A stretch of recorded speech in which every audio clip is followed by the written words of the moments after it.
Hey, sup guys! So nakikita nyo naman kung ano yung title na nakalagay dun sa video na pinindot nyo. At yun nga, magre-review nga tayo ng product ulit ngayon and kakabili ko lang niya kanina. So hindi to sponsored guys. So kung paputiin yung mukha ko, so bumili ako ng product. Hello Intensive Whitening Face and Cream Neck. So intensive whitening daw eh. So makikita natin. So nagkakahalaga siya ng $2.59. Before tayo mag-proceed sa video ay i-like nyo muna tong video na to at mag-subscribe na kayo kung hindi pa kayo nakaka-subscribe sa akin. And i-hit nyo na rin yung notification bell para updated kayo sa akin tuwing mag-upload ako. So ayun nga, shoutout time tayo ngayon kasi di ba nagsha-shoutout ako? Shoutout kay It's Jimsen, kay Rene Almedor Jr., kay Jeon Cooks BTS, Jungkook BTS, kay Jen Buenasalida, kay Rapbolt, kay Chong X Kyle, kay Laren Ragsak, at Justin Lawrence Franco.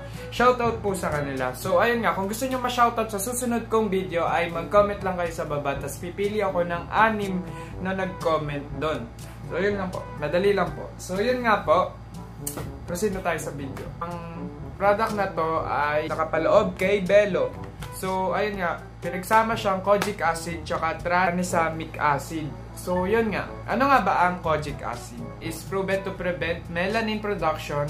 It is the most popular whitening agent used in Japan. So yun nga, proven na siya at talagang ginagamit siya sa Japan. Tranexamic acid is an amino acid derivative, inhibits inflammation and melanin formation.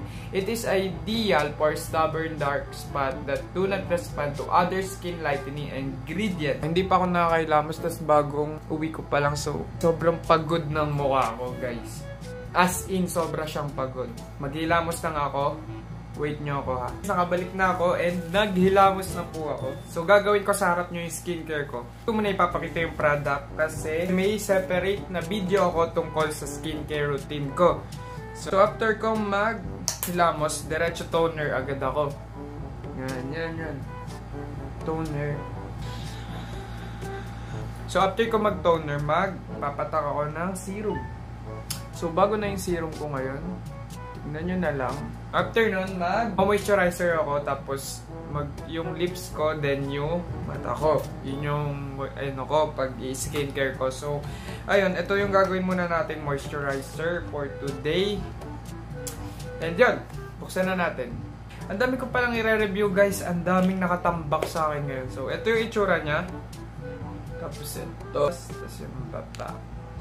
So, plastic po siya guys. Bukas mo, hindi mo agad makikita yung product kasi nakaganto siya. Tapos may pang scoop. Nakaganto siya, then may pang scoop.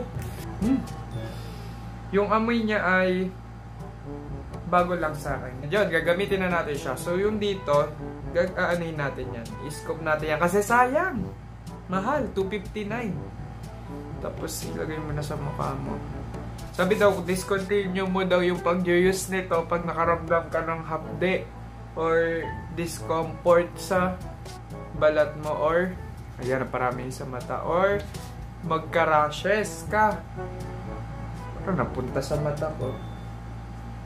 Kung gusto niyo siyang gawing moisturizer, maganda siya kasi nakaka-moisturize talaga siya ng mukha. Tapos nakalagay pa dito SPF 30 pa siya. So guys, patulan nyo na. So sa ngayon wala naman ako nararamdaman kahit anong discomfort sa mukha or hapde. So update ko kayo guys ha. So day 2 na po. Bulol ako ngayon kasi may retainer akong bago. So yun, day 2 na po ng paggamit ko. So sa ngayon wala pa naman akong ikikitang diferensya. Ewan, pero nagkaroon ako ng tubo dito. Huwag naman sanang to. Kasi ang itim-itim ng mukha ko, sana gumana. So ayan. Hindi ko na in-scoop. Day 2.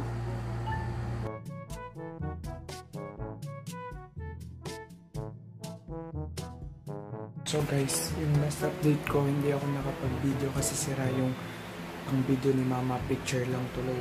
So ngayon, i-update ko kayo sa nangyari nung day 2 at day 1. Nung day 2 kasi, ang nangyari, tinagyawat ako ng sobra. Lumabas to. Mas to, ang dami ko maliit dito. Tapos meron ako dito na dumami. So, ito try natin yung last talaga. Pag tinagyawat pa ako bukas, babay. So, day 3 ko na ngayon. And subukan na natin. So, tapos ko na po siyang i-apply. Update ko kayo bukas ng umaga. Hey, what's up guys? So, ngayon Sabado na at hindi ko na napil masyado yung paglalagay ko ng Bello Intensive Whitening Cream ng Mojit. Then, ito yun nga, hindi ko siya nagustuhan. Then, bumalik na lang ako sa dati kong routine ng pag-aayos ng kulay. Guys, tinagyawat ako. Pinapagaling ko na lang siya ngayon. Ito.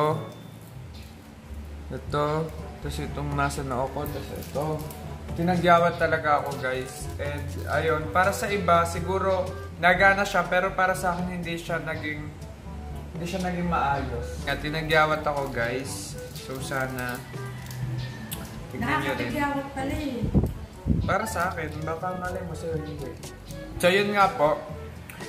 Kung may suggestion pala kayo, ay mag-comment lang kayo sa baba. Tapos kung gusto nyo ma-shoutout, mag-comment lang din po kayo sa baba. Tapos yun nga po. See you guys on my next video. Goodbye.